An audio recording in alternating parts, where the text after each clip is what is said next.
الحمد لله القائل وقل جاء الحق وزهق الباطل إن الباطل كان زهوقا والصلاة والسلام على النبي القائل يحمل هذا العلم من كل خلف عدوله ينفون عنه تحريف الغالين وانتحال المبتلين وتأويل الجاهلين وعلى آله وصحبه أجمعين أما بعد ওসিলা সম্পর্কে চরমপন্থী লামাযহাবীদের ভ্রান্ত মতবাদ উপস্থাপনায় আহলে সুন্নাত ওয়াল জামাতের ভাষ্যকার বিশ্বনন্দিত মুফাসসিরে কুরআন আল্লামা নুরুল ইসলাম ওলিপুরি হুজুরের নির্দেশক্রমে মাওলানা আল আমিন মাদ্রাসায়ে নূরে মদিনা শায়েস্তাগঞ্জ হবিগঞ্জ। সম্মানিত শ্রোতা মণ্ডলী, আপনারা জানেন যে চরমপন্থী লামাযহাবী আলেম মাওলানা মতিউর রহমান ভারতী বিভিন্ন সময় ইন্টারনেটে বিভিন্ন বিষয়ে বক্তব্য দিয়ে মুসলমান সমাজে অহরহ বিভ্রান্তি ও ফিতনা চলাচ্ছে।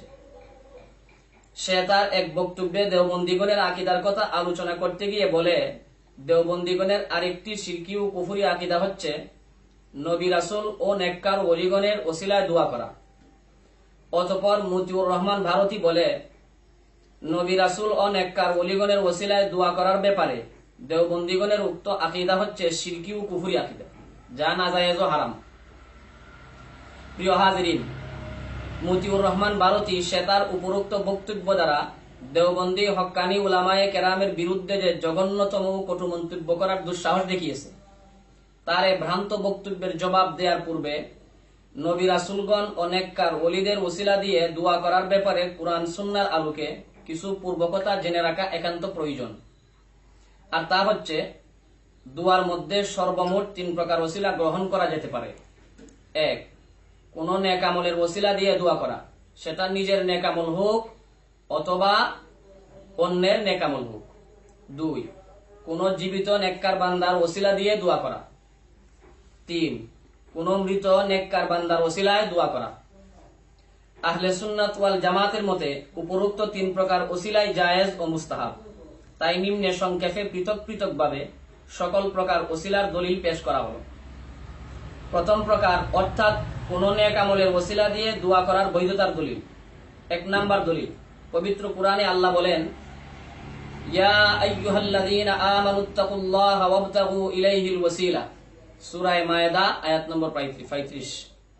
অর্থ, হে ঈমানদারগণ, তোমরা আল্লাহকে ভয় করো এবং তার প্রতি ওসিলা পেশ করো, অর্থাৎ ইবাদত করো যা তোমাদেরকে তার নিকটবর্তী করে দিবে। উক্ত আয়াতের তাফসিরে মুতাকাদ্দিমিন ও মুতাআখিরিন উলামায়ে কেরামের সবাই একমত যে এখানে ওসিলা বলতে ইবাদত বা নেক আমল বোঝানো হয়েছে। 2 নম্বর দলিল, অন্য আয়াতে আল্লাহ বলেন, উলাইকাল্লাযীনা ইয়াদউনা ইয়াবতাগুনা ইলা রাব্বিহিমুল ওয়াসিলা, সূরা বনী ইসরাঈল আয়াত নম্বর 57। অর্থ, যাদেরকে তারা আহ্বান করে তারা নিজেরাই তো তাদের পালনকর্তার নৈকট্য লাভের জন্য মধ্যস্থ তালাশ করে যে তাদের মধ্যে কে নৈকট্যশীল। 3 নম্বর দলিল, সহিহ বুখারী ও মুসলিম শরীফে বর্ণিত একটি প্রসিদ্ধ ঘটনা আছে, যাতে বনী ইসরাইলের 3 ব্যক্তির এক গুহায় আবদ্ধ হওয়া এবং 3 জনের 3টি বিশেষ নেক আমলের ওসিলা দিয়ে দোয়া করার পর দোয়া কবুল হওয়া এবং গুহার মুখ থেকে পাথর সরে যাওয়ার কথা উল্লেখ আছে। বুখারী শরীফ খণ্ড নম্বর 8 পৃষ্ঠা নম্বর 141।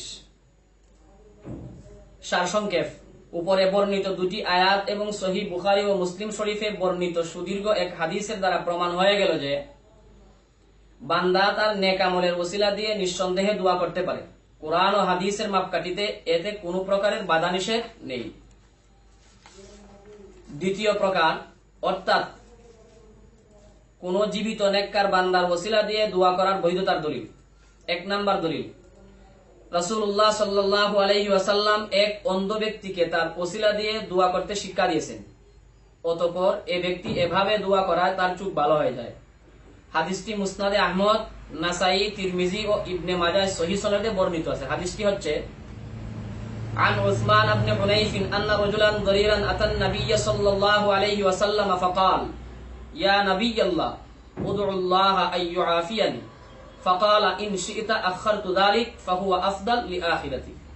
ওয়া ইন শি'তা দাউতু লাক ক্বালা লা বাল উদউল্লাহ فأمره أن يتوضأ وأن يصلي ركعتين وأن يدعو بهذا الدعاء اللهم إني أسألك وأتوجه إليك بنبيك محمد صلى الله عليه وسلم نبي الرحمة يا محمد إني أتوجه بك إلى ربي في حاجتي هذه فتقضي فتشفعني فيه وتشفعه في قال فكان يقول هذا مرارا ثم قال بعد أحسب أن فيها أن تشفعني فيه قال ففعل الرجل فبرأ মুসনাদে আহমদ খণ্ড নম্বর 35 পৃষ্ঠা নম্বর 110 2 নম্বর দলিল হযরত উমর রাদিয়াল্লাহু তাআলা আনহু দুর্ভিক্ষের সময় হযরত আব্বাস ইবনে আব্দুল মুত্তালিবের ওসিলা দিয়ে বৃষ্টির জন্য দোয়া করতেন বলে হাদিসে উল্লেখ আছে।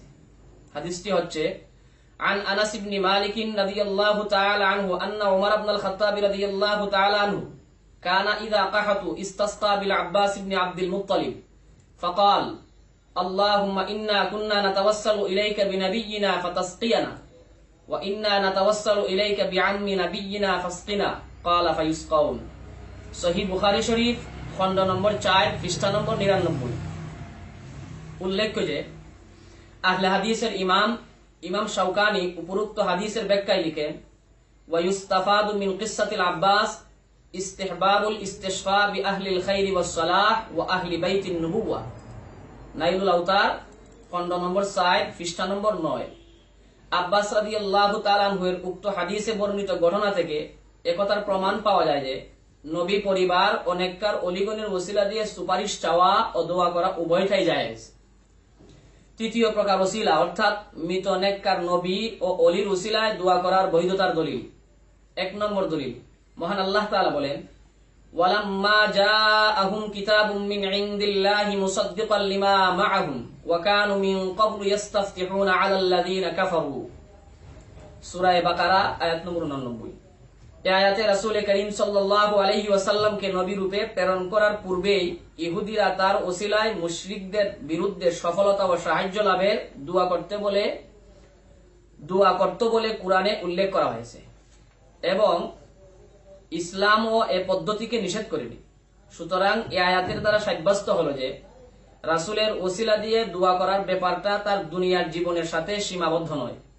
2 নম্বর দলিল মাজমাউজ জাওয়ায়েদ গ্রন্থে উসমান ইবনে হুনাইফ থেকে বর্ণিত একটি সহিহ হাদিসে রাসূলের ইন্তেকালের পর তার ওসিলা দিয়ে দোয়া করার জন্য উসমান বিন হুনাইফের শিকানু মোতাবেক জনৈক ব্যক্তি রাসূলের ওসিলা দিয়ে দোয়া করায় তার দোয়া কবুল হওয়ার কথা স্পষ্টভাবে উল্লেখ আছে। আল মুআজামুল কাবীর লিত-তাবরানী খণ্ড নম্বর 7 পৃষ্ঠা নম্বর 411, মাজমাউজ জাওয়ায়েদ ওয়া মানবাউল ফাওয়াইদ খণ্ড নম্বর 1 পৃষ্ঠা নম্বর 399। এখানে প্রকাশ থাকা আবশ্যক যে এই উসমান বিন হুনাইফ সেই সাহাবী যার সামনে আরেকজন অন্ধ সাহাবীকে রাসূলের ওসিলা দিয়ে দোয়া করার কথা শিক্ষা দিয়েছে। আর উসমান বিন হুনাইফ এখান থেকে পরিষ্কার বুঝেছিলেন যে রাসূলের ওসিলায় দোয়া করার বিষয়টা শুধু তার জীবদ্দশার সাথে সীমাবদ্ধ নয়, বরং তার ইন্তেকালের পরও তার ওসিলা দিয়ে দোয়া করা যেতে পারে। তাই তো তিনি এভাবে অপরকে শিক্ষা দিয়েছেন এবং সে মতে ফলও পাওয়া গেছে। এবার বিবেচনার বিষয় হলো রাসূলের সাহাবী উসমান বিন হুনাইফ অন্ধ সাহাবী সম্পর্কিত ওসিলার হাদিস থেকে একথা বুঝেছিলেন যে রাসূলের ওসিলা দিয়ে দোয়া করার প্রমাণিত বিধানটি রাসূলের জীবদ্দশায় ও তার মরণ পরবর্তী উভয় সময়ের ক্ষেত্রে প্রযোজ্য। আর যারা সাহাবী, তাবেঈ ও তবে তাবেঈয়ের কেউই নন, তারা বুঝে ফেললেন উপরোক্ত হাদিসে বর্ণিত বিধান রাসূলের জীবদ্দশার সাথে খাস বা সুনির্দিষ্ট। আমার সুপ্রিয় শ্রোতা মণ্ডলী, এবার আপনারাই নিজের বিবেককে জিজ্ঞেস করে বলুন, এক্ষেত্রে রাসূলের সাহাবী যে বিধানটি হাদিস থেকে বুঝেছিলেন তা সঠিক বলবেন, নাকি তথাকথিত ফিতনাবাজ, গুমরাহ, অস্বল্প বুঝের অধিকারী লামাযহাবীদের কাণ্ডজ্ঞানহীন মন্তব্যটি সঠিক বলবেন? যারা রাসূলের সম্মানিত সাহাবীদের ইলম, তাকওয়া, আমানতদারি ও তাদের মর্যাদা সম্পর্কে ন্যূনতম ধারণা রাখেন, তারা অবশ্যই যে কোনো সাহাবীর ব্যাখ্যাকে পরবর্তী যে কোনো মহাজ্ঞানীর ব্যাখ্যায় সঠিক মনে করেন। আর সাহাবাদের মর্যাদা সম্পর্কে যারা অজ্ঞ বা তাদেরকে অবমাননা করে, তারা সাহাবীদের ব্যাখ্যার বিপরীতে পরবর্তী যে কোনো আলেমের ব্যাখ্যাকে অগ্রাধিকার দেয়া আশ্চর্যের কোনো ব্যাপার নয়। তবে তার এ ব্যাখ্যা যে নিঃসন্দেহে বর্জনীয় হবে তাতে কোনো সন্দেহ নেই। অবশেষে রাসূল সাল্লাল্লাহু আলাইহি ওয়াসাল্লামের উপরোক্ত হাদিস দ্বয়ের দ্বারা এটাই প্রমাণিত হলো যে মৃত নবী বা ওলির ওসিলা দিয়ে দোয়া করা জায়েজই নয় শুধু, বরং মুস্তাহাবও বটে। কিয়াস থেকে দলিল: মৃতদের দ্বারা ওসিলা গ্রহণের বৈধতাকে জীবিতদের দ্বারা ওসিলা গ্রহণের উপর কিয়াস করা যায়। কারণ জীবদ্দশায় যে কারণে ওসিলা দেওয়া জায়েজ হয় সে ইল্লত বা কারণটি হলো ব্যক্তিটা আল্লাহর মাহবুব বা নেককার বান্দা হওয়া। আর এ ইল্লত বা কারণ মরণের পরও তার মধ্যে বিদ্যমান থাকে, বরং ওলিদের বেলায় মরণের দ্বারা ইল্লতটা আরো মজবুত হয়। কারণ ওলির জীবদ্দশায় ওলির ওয়ালায়াতি বিচ্ছিন্ন হওয়ার সম্ভাবনা থাকে, কিন্তু মরণের পর এই সম্ভাবনা বাকি থাকে না। এ প্রসঙ্গে রাসূলের সম্মানিত সাহাবী আব্দুল্লাহ ইবনে মাসউদ রাদিয়াল্লাহু তাআলা আনহু বলেন, মান কানা মুস্তান্নান ফালইস্তান্না বিমান ক্বাদ মাত ফাইন্নাল হাইয়া লা ইউমানু আলাইহিল ফিতনা। সুতরাং বলা যায় যে কারণে জীবিত মকবুল বান্দার ওসিলা জায়েজ হয়েছে সে কারণটি মৃতের বেলায় আরো জোরদারভাবে বিদ্যমান।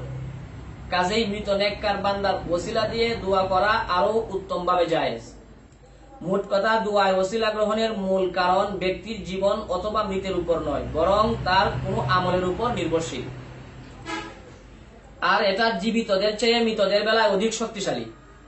এছাড়া পূর্বে উল্লেখিত সাহাবী উসমান বিন হুনাইফ মৃতের দ্বারা ওসিলা গ্রহণের যে শিক্ষা দিয়েছেন তাতে কুরুনে সালাসা অর্থাৎ অনুসরণীয় 3 যুগের কেউই কোনো আপত্তি করেননি। আর এতে 3 যুগের কেউ কোনো আপত্তি না করাতে এটা সকলের ঐক্যমতের উপর প্রমাণ বহন করে। এভাবে শরীয়তের কোনো বিষয় নিয়ে 3 যুগের আলেমগণ ঐক্যমতে পৌঁছাকে ইজমায়ে উম্মত বলে। তাই এবার আমরা নির্দ্বিধায় বলতে পারি যে ওসিলা দিয়ে দোয়া করার বৈধতা শরীয়তের তৃতীয় দলিল ইজমা দ্বারাও প্রমাণিত হয়ে গেল, যাতে সন্দেহ করাটা নিতান্তই গুমরাহী ও পথভ্রষ্টতার প্রমাণ বহন করে। সারসংক্ষেপ: উপরে বর্ণিত সুদীর্ঘ আলোচনা দ্বারা এটাই প্রমাণিত হলো যে দোয়ার মধ্যে নেকামল নবী ও অলিগণের ওসিলা গ্রহণ করার বিষয়টি কুরআন, হাদিস, ইজমা ও কিয়াস শরীয়তের এই 4 দলিলের দ্বারা দৃঢ়ভাবেই সুপ্রমাণিত, এতে কোনো সন্দেহ নেই। আর যারা এই ওসিলা গ্রহণ করার ব্যাপারে ভুল ব্যাখ্যার আশ্রয়ে দ্বিমত পোষণ করে নিঃসন্দেহে তারা ভুলের উপর আছে। তা থেকে আমাদের ও তাদের সবাইকে অবশ্যই দূরে থাকতে হবে। আল্লাহ তাআলা আমাদের সবাইকে হক কবুল করার ও বাতিলকে বর্জন করার তৌফিক দান করুন। আমিন। ওয়া মা আলাইনা ইল্লাল বালাগ।